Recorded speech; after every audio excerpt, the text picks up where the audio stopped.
we're going to do derivatives of inverse trig functions to add to your growing list of derivative rules that you need to have memorized. So what I've done here is gone through sort of one of the ways that you can generate the derivative. It's a little different, and then we're going to go back and actually do it. Hopefully I can do these. I didn't look at them this morning.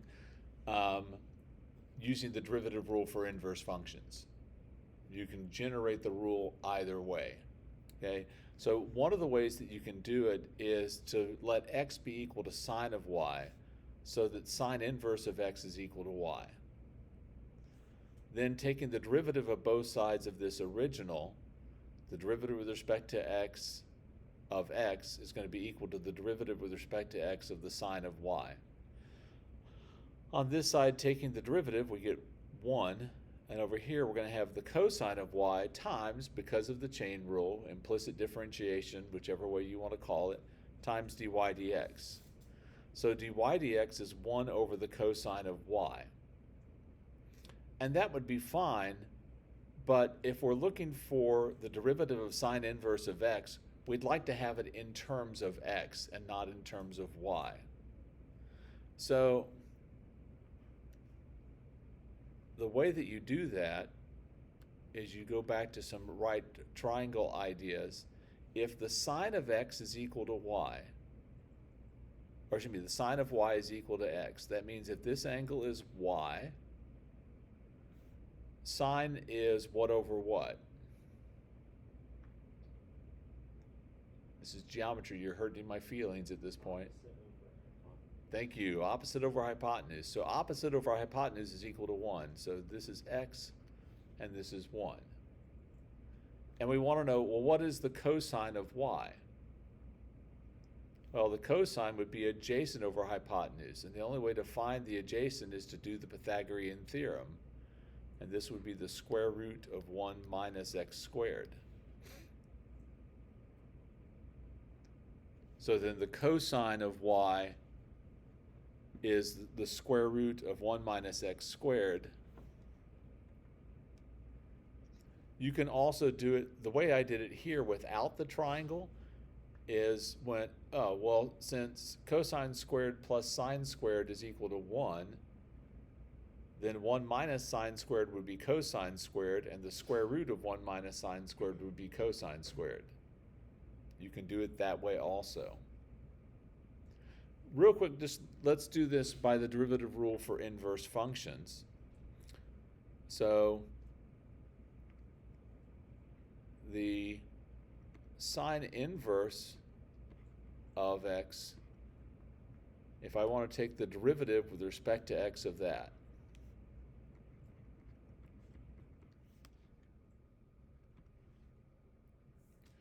by the derivative rule for inverse functions, that would be equal to 1 over the sine of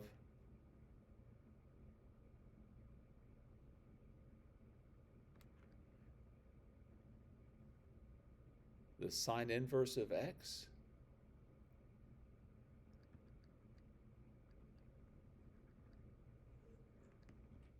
That can't be right. I should have looked at this morning before class.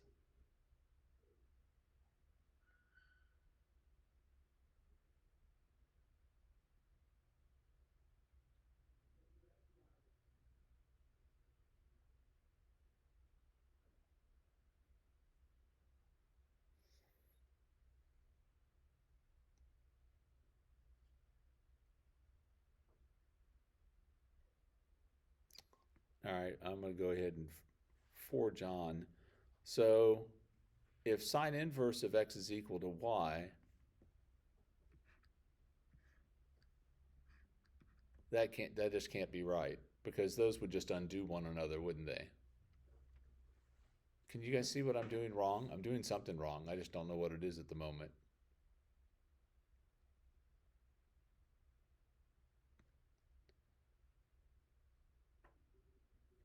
Oh, dummy.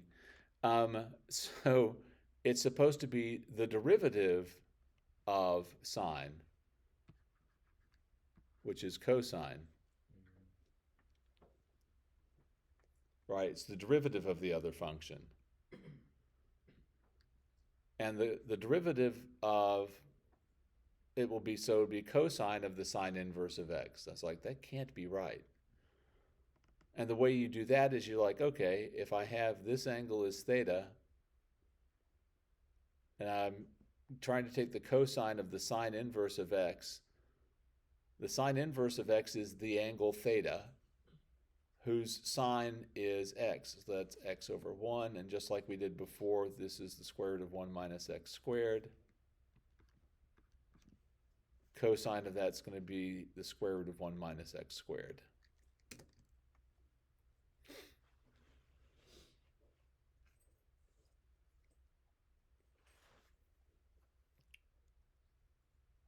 So you can do it that way also. In either case, you're going to have to use some sort of trig identity or reference triangle or something to come up with it, which is why I say you shouldn't try to, like, oh, I'll just derive these whenever I need them. You just should memorize them. Okay? So the derivative with respect to x of the sine inverse of x is 1 over the square root of 1 minus x squared, provided that the absolute value of x is less than 1. That's actually for two reasons. First of all, sine inverse isn't defined if x's absolute value is larger than 1, because sine only goes between -1 and +1. And if x was larger than 1, you would have a negative underneath this square root, and that's no bueno. In the same way, and I'm not going to go through all of this, but you could come up with the derivative for arctangent. If tangent of y is equal to x, y would be tangent inverse of x.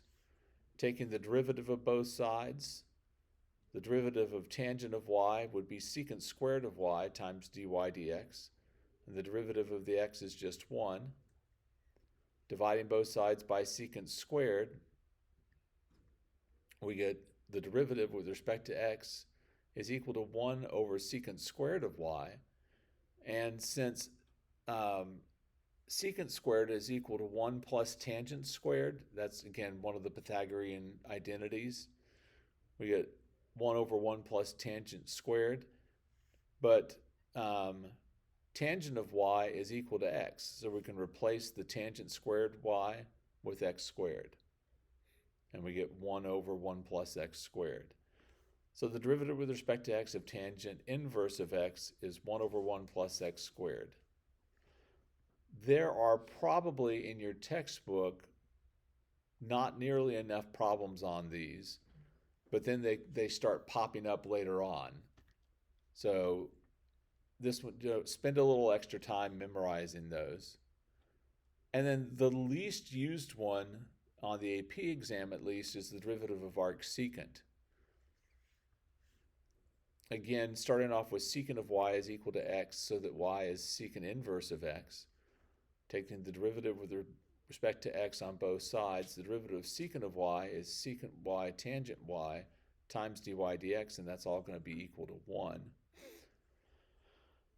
This gets a little ugly. We know that secant of y is equal to x, and tangent of y, since it's not tangent squared, when we take the square root of secant squared minus 1, it could be positive or it could be negative. If we look at the graph of arcsecant, and I honestly do not remember what it looks like exactly, but if you were to look at the graph of arcsecant, the slopes are always positive, no matter where you are. So what we do is we do 1 over the absolute value of x times the square root of x squared minus 1. It's always the positive square root.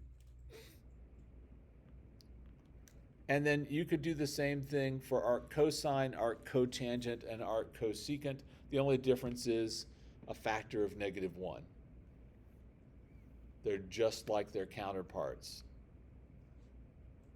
Which is nice because when we did the derivatives of cosine, cotangent, cosecant, those were all negatives.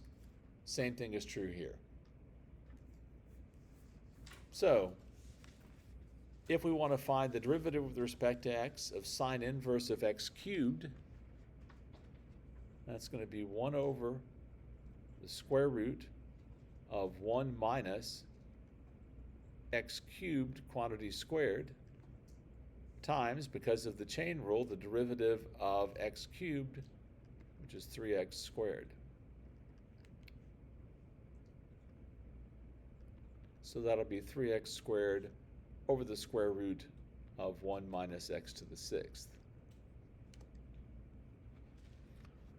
I think for a lot of you, you'll get to the place pretty quickly where you don't have to write out that first step. You can just zip to the second step and be done on a problem like that.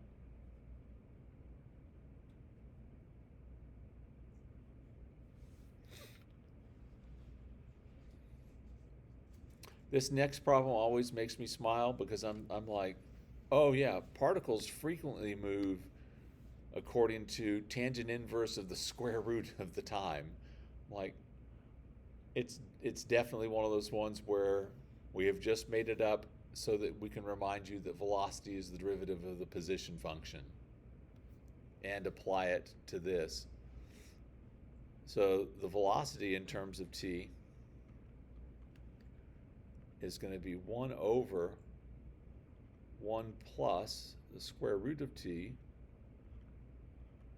squared times, again because of the chain rule, 1/2 t to the -1/2. You could take the time to simplify that expression. I don't bother. I'm just going to substitute in the 16 and crank it out.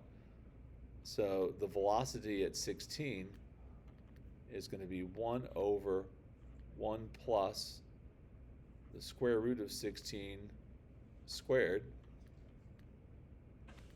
times 1/2 of 16 to the -1/2. So that's going to be 1 over the square root of 16 is 4, squared is 16, plus 1 is 17, times 1/2 times 16 to the -1/2 is 1/4.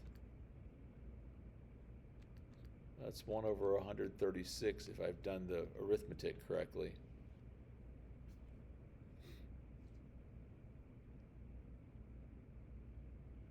I'm waiting for Tony to tell me that I did the arithmetic wrong. That is one of your assigned duties in here, right?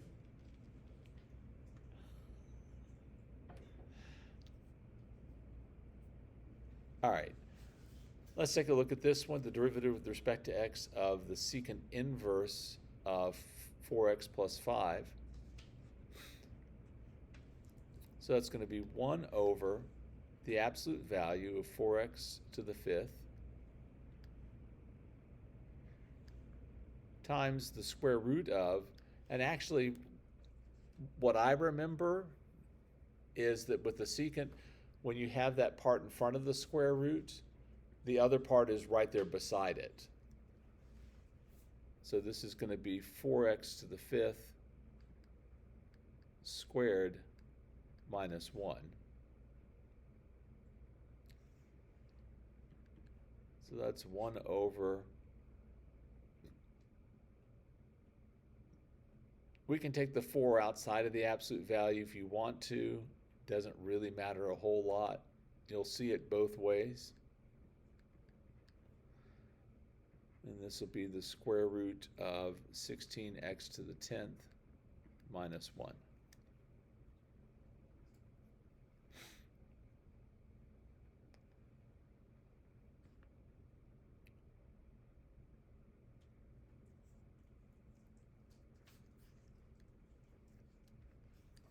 So here we're going to find an equation for the line tangent to the graph of cotangent inverse of x at x is -1, and then verify your answer graphically. So again, as always, to find the equation of any line, we need a point and a slope.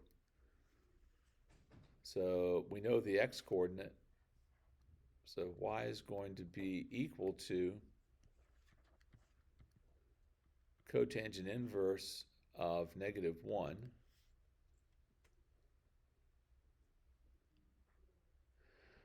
and remembering that cotangent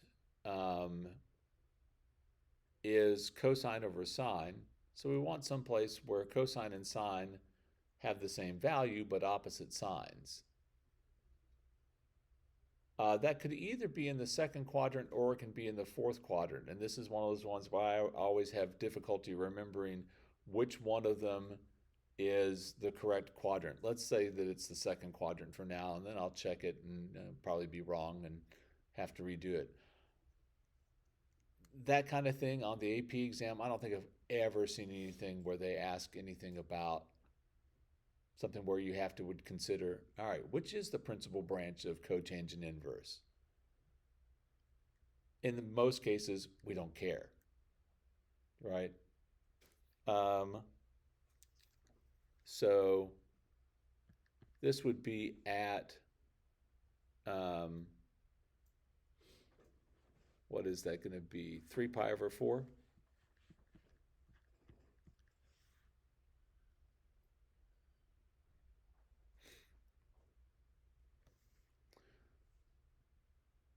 And so from there, we'll take the derivative to help us find the slope. So then dy dx is going to be equal to -1 over 1 plus x squared. So then the slope will be -1 over 1 plus -1 squared is -1/2.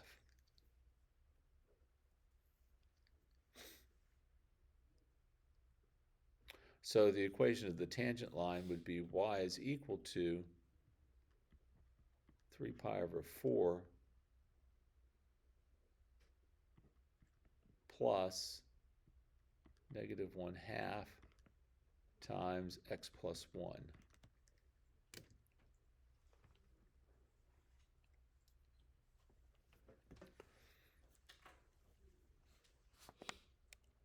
And I'm trying to remember if on the updated version of, you guys may have a more updated operating system on the TI, do they have cotangent inverse anywhere? My recollection is that they don't.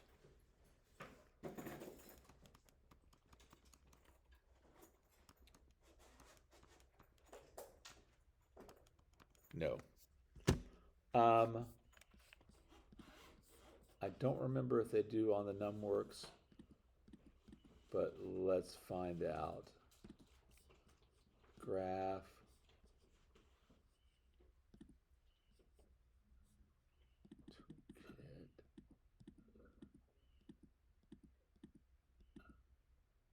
Oh, trig. Advanced. Always cracks me up. Oh, look at that. Arc cotangent. Huzzah.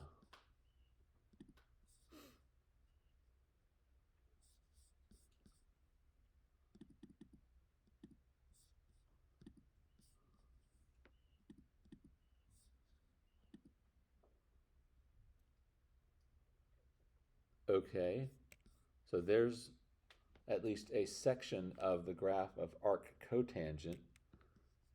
And then let's type in the other one and see if I did it correctly. It looks like maybe I did.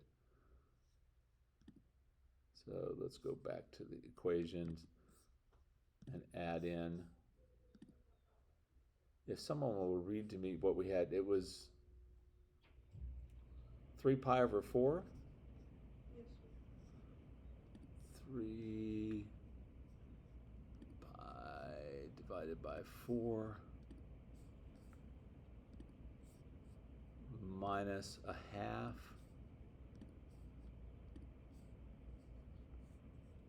times x plus 1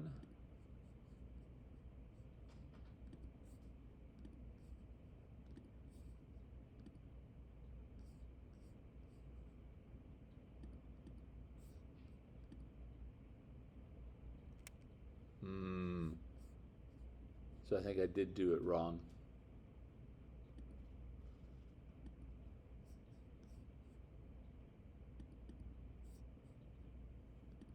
Instead of doing 3 pi over 4, let's do negative pi over 4, because that will be the other place.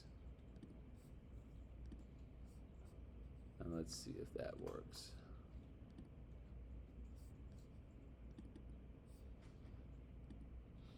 Oh, there it is. Okay. So I did do it wrong. Had to be one of the two.